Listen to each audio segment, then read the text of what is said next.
या देवी सर्वभूतेषु सिद्धिदात्री रूपेण संस्थिता नमस्तस्यै नमस्तस्यै नमस्तस्यै नमो नमः। हे माँ, सर्वत्र विराजमान और माँ सिद्धिदात्री के रूप में प्रसिद्ध अम्बे, आपको मेरा बारंबार प्रणाम है। मैं आपको बारंबार प्रणाम करता हूँ। हे माँ, मुझे अपनी कृपा का पात्र बनाओ।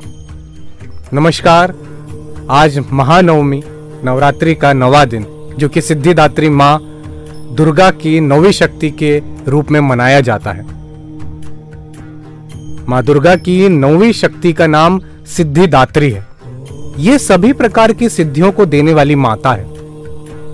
नवरात्रि पूजन के 9वें दिन इनकी उपासना की जाती है। इस दिन शास्त्रीय विधि विधान और पूर्ण निष्ठा के साथ साधना करने वाले साधक को सभी सिद्धियों की प्राप्ति होती है। सृष्टि में कुछ भी उसके लिए अगम्य नहीं रह जाता। ब्रह्मांड पर पूर्ण विजय प्राप्त करने की सामर्थ्य उसमें आ जाती है। 9 दुर्गाओं में मां सिद्धिदात्री अंतिम है। मां सिद्धिदात्री 4 भुजाओं वाली है। इनका वाहन सिंह है। ये कमल पुष्प पर भी आसीन होती है, मतलब विराजमान होती है। इनकी दाहिनी तरफ के नीचे वाले हाथ में कमल पुष्प है। मार्कंडेय पुराण के अनुसार 8 सिद्धियां, चलिए सुनते हैं उन 8 सिद्धियों के बारे में।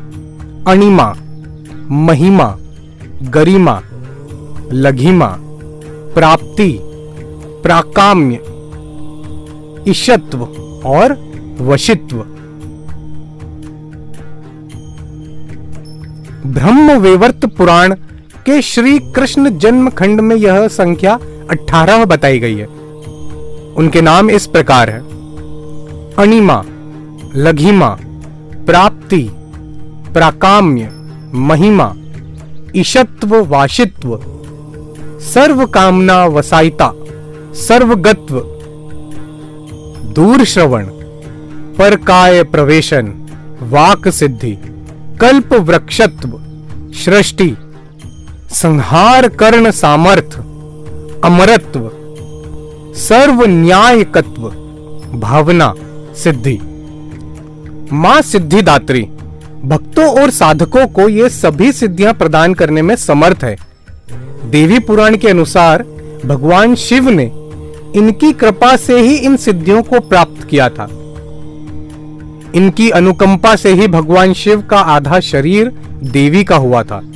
इसी कारण से वे लोक में अर्धनारीश्वर नाम से प्रसिद्ध हुए। प्रत्येक मनुष्य का यह कर्तव्य है कि वह मां सिद्धिदात्री की कृपा प्राप्त करने का निरंतर प्रयत्न करे, उनकी आराधना की ओर अग्रसर हो। इनकी कृपा से अनंत दुख रूप संसार से निर्लिप्त रहकर सारे सुखों का भोग करता हुआ वह मोक्ष को प्राप्त कर सकता है। सिद्धिदात्री मां के कृपा पात्र भक्त के भीतर ऐसी कोई कामना शेष बचती ही नहीं है जिसे वह पूर्ण करना चाहे।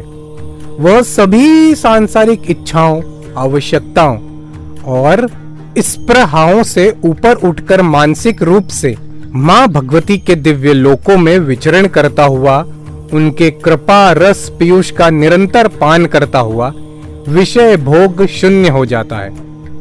मां भगवती का परम सानिध्य ही उनका सर्वस्व हो जाता है। इस परम पद को पाने के लिए उसे अन्य किसी भी वस्तु की आवश्यकता नहीं रह जाती। मां के चरणों का यह सानिध्य प्राप्त करने के लिए हमें निरंतर नियमिष्ट रहकर उनकी उपासना करनी चाहिए। मां भगवती का स्मरण, ध्यान, पूजन हमें इस संसार की असारता का बोध कराते हुए वास्तविक परम शांतिदायक अमृत पद की ओर ले जाने वाला है।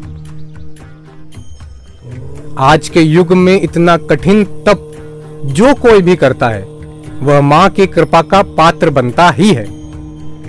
अन्य 8 दुर्गाओं की पूजा उपासना शास्त्रीय विधि विधान के अनुसार करते हुए भक्त दुर्गा पूजा के 9वें दिन इनकी उपासना में प्रवृत्त होते हैं। इन सिद्धिदात्री मां की उपासना पूर्ण कर लेने के बाद भक्तों और साधकों की लौकिक पारलौकिक सभी प्रकार की कामनाओं की पूर्ति हो जाती है।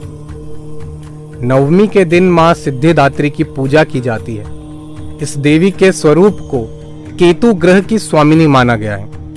जो जातक नवमी के दिन मां सिद्धिदात्री की पूजा अर्चना करते हैं, उनके जीवन से केतु का दोष हट जाता है। उम्मीद है और आशा है कि आपको हमारे पिछले सारे वीडियो, सारी कथाएं अच्छी लगी होगी। इसी के साथ मिलते हैं हम दूसरी अन्य किसी कथा के साथ। जब तक हमारे चैनल पर बने रहिए। जय माता दी, जय श्री कृष्ण।